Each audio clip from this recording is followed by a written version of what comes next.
विटियर एक छोटी सी साहिली आबादी है। गर्मियों में यहाँ रहने वालों की तादाद 129 अफराद होती है। इनमें से 40 बच्चे हैं। बहुत से अफराद तो घरों के बजाय कश्तियों में रहते हैं।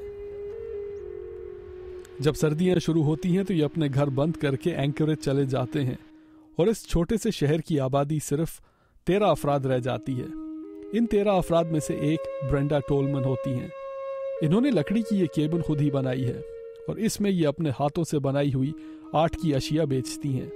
वो कहती हैं कि वैसे तो ये इलाका बिल्कुल महफूज है, मगर सिर्फ एक चीज़ का खतरा रहता है। किसी भी वक्त आपको किसी से भी खतरा महसूस नहीं होता। आप जहाँ भी चाहें इस जगह फिर सकते हैं। सिर्फ आपको खतरा होता है कि कहीं कोई रीछ आप पर हमलावर ना हो जाए। दुनिया के 2 सबसे खतरनाक तरीन रीछ अलास्का में ही रहते हैं। एक तो पोलर बेयर, जो जुनूबी अलास्का के इस इलाके में नहीं होता। जिस रीछ का ये जिक्र कर रही हैं वो है ग्रिजली बेयर। 5 मील के अंदर कोई ऐसी चीज नहीं जिसका शिकार करके हम खा सकें। शिकार के लिए आपको इन 5 मील से बाहर जाना होता है।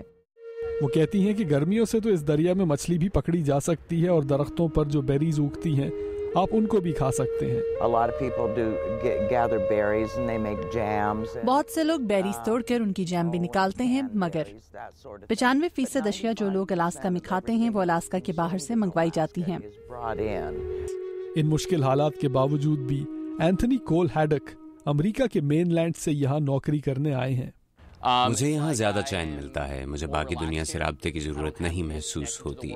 इंटरनेट भी है और फ़ोन भी, मगर मैं बाहर निकलकर पहाड़ों पर चढ़ता हूँ और इस बस्ती से एक ताल्लुक सा कायम कर चुका हूँ। अलास्का में बहुत सारे लोग ऐसे भी हैं जो अपने आप को कोल्ड वॉर के बाद अबैंडन्ड महसूस करते हैं। ये समझते हैं कि अलास्का की अमेरिका के लिए वो स्ट्रेटेजिक इंपॉर्टेंस नहीं रही जो कोल्ड वॉर के ज़माने में हुआ करती थी, और बकनर बिल्डिंग जो है वो इस बात का एक सबूत है। इस इंटरव्यू के बाद कोल हमें बकनर बिल्डिंग के अंदर लेके गए। ये इमारत कोल्ड वॉर के ज़माने में बनाई गई थी ताकि अमरीकी फ़ौजियों को रूस की सरहद के पास रखा जा सके। इस इमारत में कितने फ़ौजी रहते थे ये आज तक वाज़ेह नहीं हो सका, मगर इस बस्ती के रहने वालों का कहना है कि तकरीबन 1000 फ़ौजी इस इमारत में रहते थे। जब बकनर बिल्डिंग बनाई गई थी तो ये अलास्का की सबसे बड़ी इमारत समझी जाती थी। क्योंकि इसमें फ़ौजियों को तवील अरसे के लिए रहना था, इस वजह से इसमें वो तमाम सहूलियात रखी गई थी जो एक शहर में होती हैं। हस्पतालों और रेस्टोरेंट्स के अलावा मूवी थिएटर्स भी इसी इमारत में बनाए गए थे। यानी कोल्ड वॉर के ज़माने में ये इमारत एक छोटा सा अमरीकी शहर हुआ करती थी जिसमें रहने वालों को इससे बाहर निकलने की ज़रूरत ही नहीं थी। सदर आइजनहावर के ज़माने में फ़ौजी इखराजात में कुछ ऐसे कटबैक्स हुए कि इस इमारत को छोड़ना पड़ा।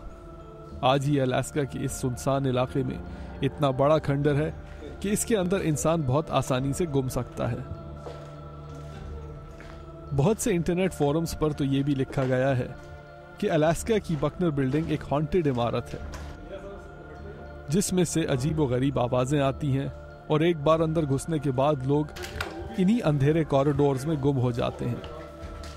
और कोल हमें बताते हैं कि इस इमारत में ज़्यादा बड़ा ख़तरा किसी जिन और भूत का नहीं बल्कि रीछ की मौजूदगी का हो सकता है। इसी की तंग गलियों में हमने वो मूवी थिएटर तलाश करने की कोशिश की जिसमें फ़ौजी बैठकर फिल्में देखा करते थे। बगैर बिल्डिंग के फ्लोर प्लान के ये तो हमें नहीं मिला, मगर हमने वो अंडरग्राउंड टनल ज़रूर ढूंढ ली जिससे ये इमारत बाहर मौजूद चंद छोटे मकानात और मोर्चों से जाकर मिलती थी।